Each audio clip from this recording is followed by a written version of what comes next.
Well, hello everyone. Mike Volkov, Corruption, Crime, and Compliance, and we've got an important update episode, and I'm really glad to present two folks, one an alum, and another alum too, but of a different sort. Erica Hanachik is here. She's the co-director of the FACT Coalition, and we're going to talk about the Corporate Transparency Act. And then for the first time joining us, Frank Russo, who is with Modern Fortis and a policy advisor working with the FACT Coalition, also from CPAC as well, plays a key role there. But more importantly, as an alum from my Senate Judiciary and House Judiciary days, welcome to you both. And I appreciate the short notice here and coming on because we want to get this out as soon as possible to talk about the Corporate Transparency Act and where we are with this. This is a critical tool and a critical moment. And I will turn it over to either one of you to start us off in telling us what's going on, reminding everybody what the Corporate Transparency Act does and the importance of it. Thanks so much, Michael, for having us. And to take a step back, so I'm from the FACT Coalition. We're a nonpartisan alliance of more than 100 organizations fighting harmful, corrupt financial practices. This means we focus on the offshore financial system, and we've advocated for the Corporate Transparency Act for the better part of 15 years. One of the reasons we think that this law is so important is that for decades, the United States has been one of the easiest places to set up a shell company. It has historically required more information to get a library card in all 50 states than it does to set up a company that can be used to launder money, facilitate human trafficking, scam, participate in elder fraud scam and other issues. And so we have found it very important in our conversations with law enforcement, which Frank can add to more, to make sure that law enforcement has the tools to follow the money and understand who's really behind these anonymous networks of corporate shells. So Congress passed the Corporate Transparency Act back in 2021. The Treasury Department has been implementing it, though there's been some bumps along the way in making sure that we can get those tools in the hand of law enforcement to make sure they can understand the true owners behind those companies. And Erica really. Oh, go ahead. Yeah, go ahead, Frank. And I mean, this is important because it really it unmasks shell companies. It prevents shell companies from being used as traditional money laundering and tools. And this is something that law enforcement and, frankly, compliance people have sought for years and years. But go ahead, Frank. Well, no, thank you, first of all, for having us. And second of all, you've hit exactly the nail on the head, which is why do we come from this from a Senate Judiciary, House Judiciary angle? I had also the privilege to serve and represent prosecutors for over 5 years. And when you talk to whether it be a line prosecutor in a state, in a rural jurisdiction, a state's attorney general, or a U.S. attorney operating in one of the many jurisdictions around the country, the number one challenge when it comes to these broader investigations into what we all know as organized crime is figuring out who's really financing and benefiting from the operation. And so for too long, and in fact, I'll go back even further than Erica did, in 2018 at that Senate Judiciary Committee, we had a great hearing focused on the human trafficking issue and really honing in specifically on illicit massage parlors. And the message from federal, state, and local across the country is we can shut these things down, but it becomes a game of whack-a-mole because the reality is we don't know who's actually financing and benefiting from the operation other than the on-the-ground places we're able to bust.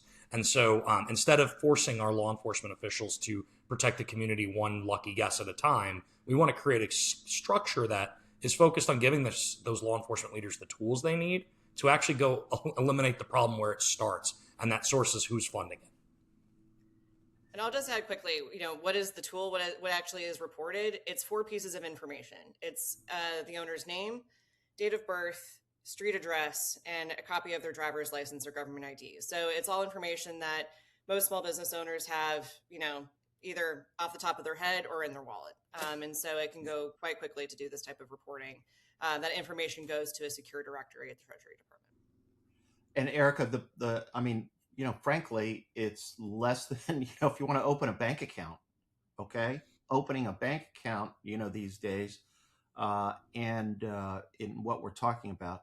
But let's So now what we're facing is, and there's been lots of, and Erica, you were very generous with your comments in terms of bumps along the road. There has been litigation up and down to try to prevent the implementation of the rules. And then now we're seeing a legislative effort, I think, to sort of, strip or to take weakened rules and, codify them, put them into law. And is this being opposed by the same coalition that was in support of, the FACT Coalition and other law enforcement? Because I want to say, Frank, I know represented the the District Attorney Association. I would think that all of law enforcement right now is with you guys in terms of trying to prevent this from occurring. Yeah, I would say absolutely. And I think, and I would also mention the Fraternal Order of Police, who've been longtime supporters. We're talking about the core law enforcement organizations, but also just those street officers understand what this benefit means to them. And one of the things that, Erica, maybe we're diving too far into the law, but it also isn't for every street cop to have right on them in the car. But yet they all support it. And the answer is why. Or the question is why. The answer is pretty simple, because they're tired of having to continue to fight this whack-a-mole game on a day-to-day basis. And so once we allow the appropriate investigators in these state, local, and federal offices the access to this basic information, I go back to another thing is it gives them a door to knock on. We're not pulling folks out of, into some large government database. We're not forcing folks into some sort of unruly criminal investigation. It is just leading us in the next domino that we can eventually get to what we all want, which is that organized criminal network out of our states and communities. And so the overarching goal, I think, is incredibly important. And I think we've lost a little bit of that on our legislative side. And so what we have been doing is going back to Capitol Hill to say there was a reason you supported it. And it's the same reason that you support a whole heck of a lot of other bills. It's just about public safety. And are there any important dates coming up? Is there a markup, or has there been a markup? Where are we in terms of the House consideration of this this sort of unfortunate approach? So there are a couple different things to add. I think one, you mentioned litigation, just to start there. The administration has been upholding the constitutionality of this law as a clear exercise of congressional authority.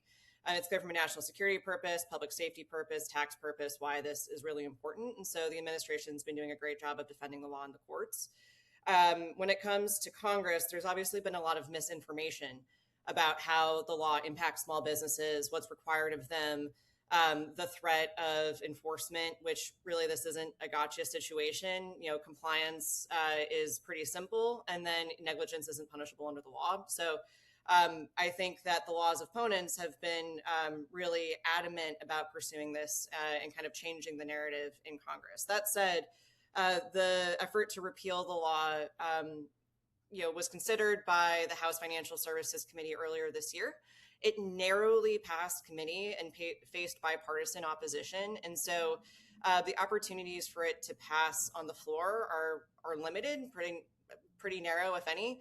And it would have to be attached to some must-pass bill like the Defense Authorization Act or something like that. And so I think what I learned from the conversation in April is just how many of the law supporters are adamantly opposed to seeing the repeal effort move forward. There's a lot of faith in the value of this information. You mentioned for law enforcement, for financial institutions with compliance obligations. And so resoundingly, whether it's Bank Policy Institute, APAC, law enforcement, there's a lot of folks that are still making sure that Congress understands why we need to have this law on the books. So, and do we have any feel for it? Are they going to try to bring it to the floor in the House, do you think? Or I just, frankly, to me, I'd be surprised if they could get it even through the House with such a close vote, because you're going to have people who are just, pro law enforcement and are not going to roll over on this issue. However, it is concerning to me that they could come so close in the Financial Services Committee. And what can we do in the compliance community? Because I will tell you, on the one hand, I'm advising clients on compliance programs, and we're told do due diligence, find out the beneficial owners of everybody that you're going to deal with. And one point I want to make is that it's even more important today because of the expectations on supply chains and human trafficking, child labor, all of these kinds of things, these organizations that are very sophisticated. But so on the one hand, we're telling compliance, and the Justice Department is telling compliance, have an effective due diligence system. Treasury is saying have an effective due diligence system.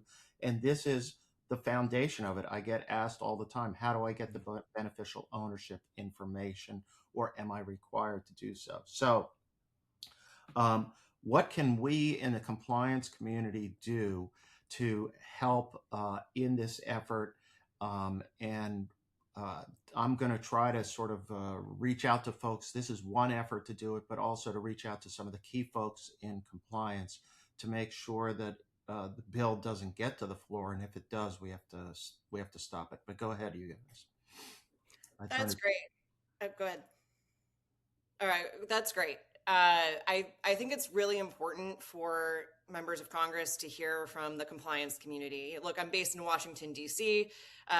We have a participatory democracy. I think it's really important that members hear why this information is valuable. Financial institutions supported this law in the first place because they saw it as a key way to augment their ability to understand who's truly behind the companies that might be opening up a bank account. Different financial institutions had asked questions of, is this valuable? Because we want to make sure that we understand that the information is verified, we can rely on it, that it's a really core component of our due diligence program. We want to make sure we get it right. And the answer to that is actually to strengthen how the law is able to have information verified rather than scrapping it altogether. So we really want to make sure that members of Congress hear the value, understand why it fits into a broader suite of tools that compliance officials need and use every day, and why we want to make sure that we protect it and make it better rather than say, look, the exercise wasn't worth it to begin with.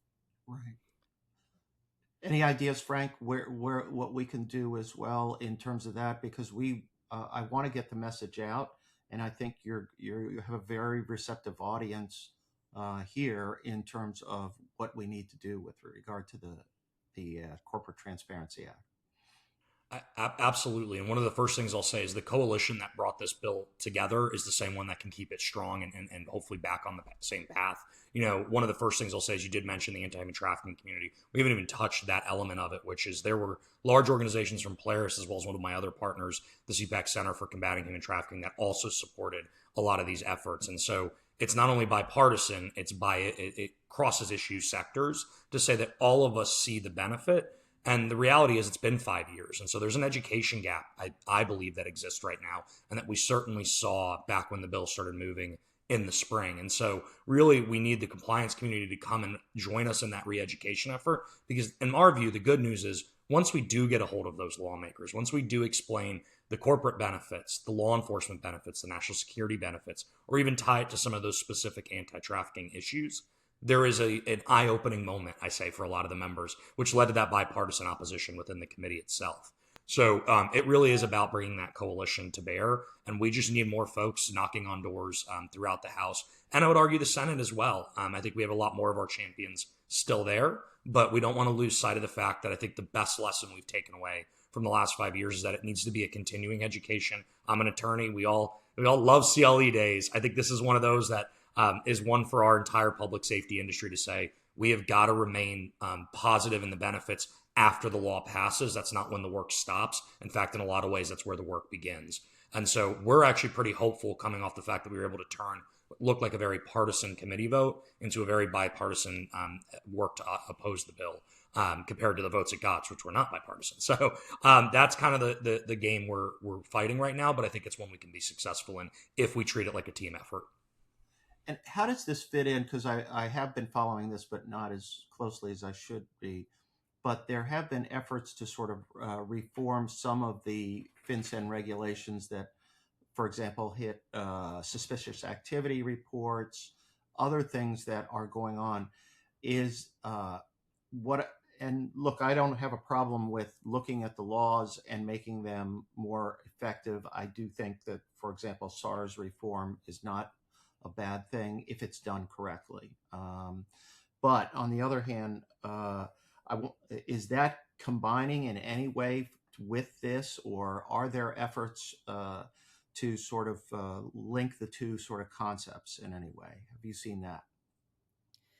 I think the biggest question when we face the illicit finance space is any measure that we ask financial institutions to take must be related to risk, right? And so with any of these issues, we don't want to deregulate at a pace that doesn't take into consideration the actual risks that we're facing in the illicit finance space, if that's human trafficking, the cartels, Iran, Venezuela compliance. So I think when we're looking at what Congress is doing, there's a lot of big measures to say, hey, let's lift the threshold for currency transaction reports. Right.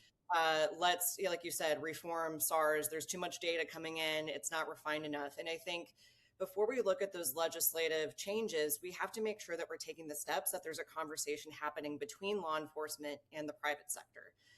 So when the Corporate Transparency Act passed, one of the core components of its companion bill, the Anti-Money Laundering Act, was can we improve feedback loops between law enforcement and the private sector to make sure that we're not just getting garbage in, garbage out, defensive SARS filings, to make sure that we're that financial institutions are complying, but not necessarily having an effective program.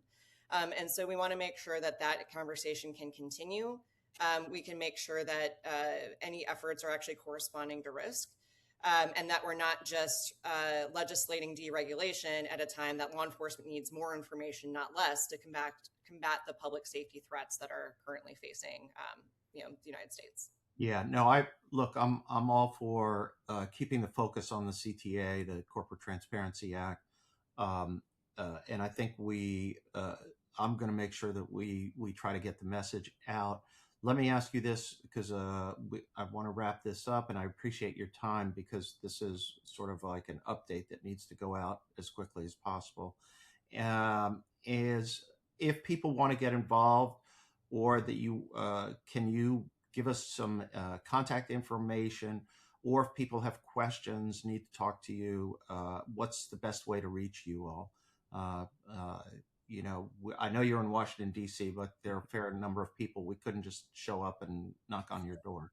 So, well, if you see me on the street, grab my shoulders and shake me. Let's get involved. But but you can reach out to me through our website. So our website is thefactcoalition.org. And my email is just ehanachek@thefactcoalition.org. But we would love your support and love your help, particularly as we face, this threat in Congress. And we do expect the administration to be putting out its final rule on the Corporate Transparency Act any day now. That regulation, that reinterpretation of the law exempts more than 99.98% of entities that Congress mandated be covered and report their true ownership information. So just to talk about how that impacts compliance officers' ability to actually do their due diligence would be really impactful too, in making sure the administration hears that loud and clear.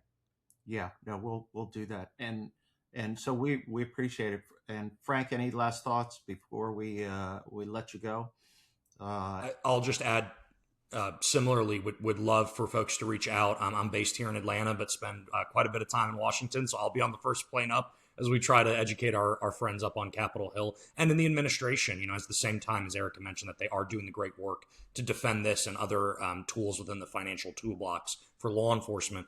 The rule making at the moment just falls short of what law enforcement needs. And when I say falls short, to try to really explain that out, is it's great to have partnerships. It's great that those partnerships between our communities are expanding. But if we don't have useful tools, at the end of the day, it's nothing more than talking. And the cartels, the organized criminal actors, the traffickers, they've got the tools they need. So we've got to make sure we're doing the same for our friends in law enforcement. And so we're excited to continue this effort. And my email is frank@modernfortis.com. You can find me on social media. Please, we want to be a team player on this.